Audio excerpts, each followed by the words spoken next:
Welcome to Cord Cutting Today for May 31st, 2023. This is the show where I break down some of the biggest stories happening in the world of cord cutting right now and give you my opinion on them. Stories like 5 reasons most cable networks would be shutting down in the next 5 or 10 years.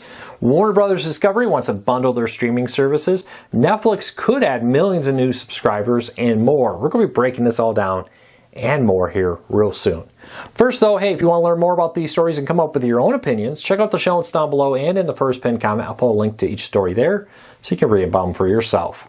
If you're new here, do me a big favor, help us out, help us support our families, help us grow. Just hit that subscribe button, hit that thumbs up. Doing one or both lets YouTube know you enjoy what we do here, so YouTube recommends our videos to more people, helping us grow, helping me support my family, and helping everybody here that works at Cord Cutters News. Hopefully we can help you break free from the high cost of cable TV as well. All right, let's dive into it, starting off with 5 reasons cable TV networks will shut down. Increasingly, there is growing pressure on cable networks, especially the smaller ones, that we're going to start seeing more and more of them shut down. We've already seen a growing number of smaller networks over the last 5 years shut down. Now we're probably going to see a whole lot more.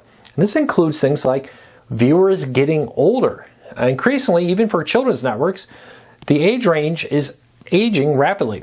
There's been reports that during the key 6 to 8 p.m. hour on Cartoon Network that the average age of viewers are over 18. It's probably why Adult Swim is moving to 6 p.m. later this year when it launches there.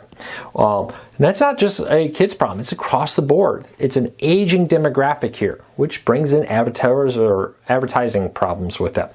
We're also seeing Disney maybe moving to kill the bundle. Now, they're not deliberately doing it, but with report plans to offer ESPN as a standalone streaming service, you can see how that's going to create a situation where other companies are going to rush out and do the same thing. Meaning, in the past, if you wanted ESPN on your cable network, you had to agree to carry things like Freeform and the Disney Channel and all these other Disney content. And this happened for like Fox Sports. If you wanted Fox Sports, you had to carry other Fox networks, and the list went on and on. Well, now with them going direct to consumer, you can see how this may change. And already in places like Europe and Australia and more, Disney has shut down many of their cable networks and is just directing people to Disney Plus. You can very well see that coming to the United States faster than many would expect it, resulting in many networks breaking up. Most cable networks would not survive if it was not for the fact that many people who don't watch them are paying for them. And we're also seeing networks struggle to fill advertising space. Those are just 3 of the big factors. There's a couple more here, but increasingly we are seeing high pressure on cable networks that I believe will result in the next 5 to 10 years. Most, not saying all, but most of them will be shutting down. Now, if you want to read all the 5 reasons, and let me know what you think. Do you think cable networks will even make it 5 years before we start seeing mass shutdowns of those MTV2s and VH2s or whatever they are nowadays? All those smaller channels that really don't air anything new anymore. They're mostly reruns. Leave me a comment. Let me know what you think. Check out the post down in the show notes. I'll have a link to it down there so you can let me know what you think after you read it. All right, Warner Brothers Discovery wants to bundle their new Max service with other service. So HBO Max last week rebranded into Max. The head of Warner Brothers Discovery, the CEO there, has come out and said, hey, he wants to offer bundle deals to basically say, hey, Disney, hey, let's bundle Disney Plus and Max together into a single bundle deal. Maybe give a slight discount if people will get multiple ones here. He says if we don't do it, other people are going to do it for us. So we're already seeing this trend a little bit with the Roku channel, Apple TV, Amazon, and more, offering the ability for you from a single app to subscribe to multiple devices. I actually kind of like that, or multiple services. I actually kind of like that because I now have one app to watch Amazon Prime content, Paramount Plus, HBO Max, all in one spot, all in one user interface, and more. A lot of people love that. Will not surprise me at all to see that he's right, that is what the next phase of cord cutting is. How will this all play out? We'll have to wait and see. But for now, he's very aggressive in this. And let me know, would you take advantage of bundles of Max and Disney Plus or Max and Peacock and more? Let me know what you think. All right, let's keep moving along. Netflix has started their password crackdown. We talked about this already. But now there's a study out that says that, according to Forbes, that Netflix could see millions of new subscribers as people are forced to either cancel or subscribe. They say data trends in test markets that did this suggest that Netflix should see millions of people sign up for Netflix to replace the fact that they're losing free access from their parents, their cousins, their friends, somebody using new in college maybe even? Let me know. Would you become willing to subscribe? They're offering discounts to these people significantly lower in order to entice them to actually come and pay for the service. Leave me a comment, let me know what you think. All right, Paramount is merging all their departments and studios and refocusing them on streaming and other projects, not just in the United States, but worldwide.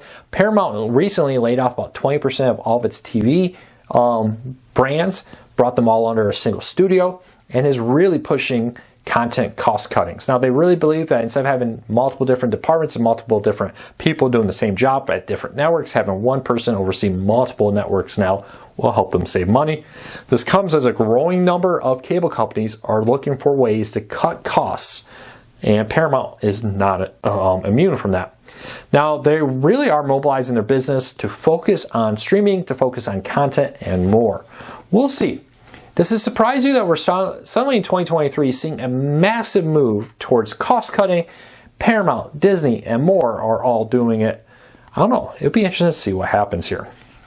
Speaking of cost cutting, Pac12 Network is going to have to do that because they owe Comcast $50 million. The Pac12 Network was reportedly overpaid by Comcast by $50 million under the previous management team, and now they must repay that. And because of that, many teams are having to tighten their belts. I think Washington State, one of those two teams, they announced a mass hiring freeze, cost cutting, and more as they have to pitch in to help support this $50 million payment that needs to go to Comcast for overpayment of their content. Be interested to see what happens. The Pac-12 Network is in trouble. The Pac-12 Network is struggling to find new TV deals out there for all Pac-12 sports, not just the Pac-12 Network, but the Pac-12 Conference. Be interesting to see how this all plays out, but they owe Comcast $50 million because of overpayments.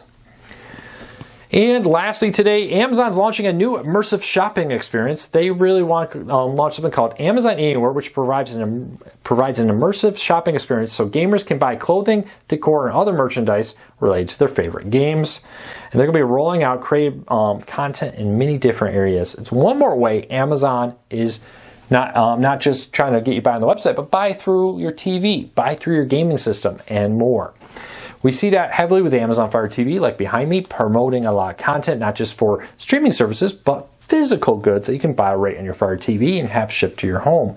Seems to be a big market Amazon's very serious about buying into. Roku is too.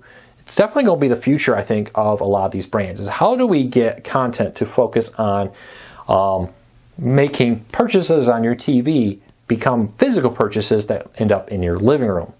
I don't know, we'll leave it there with my question of the day.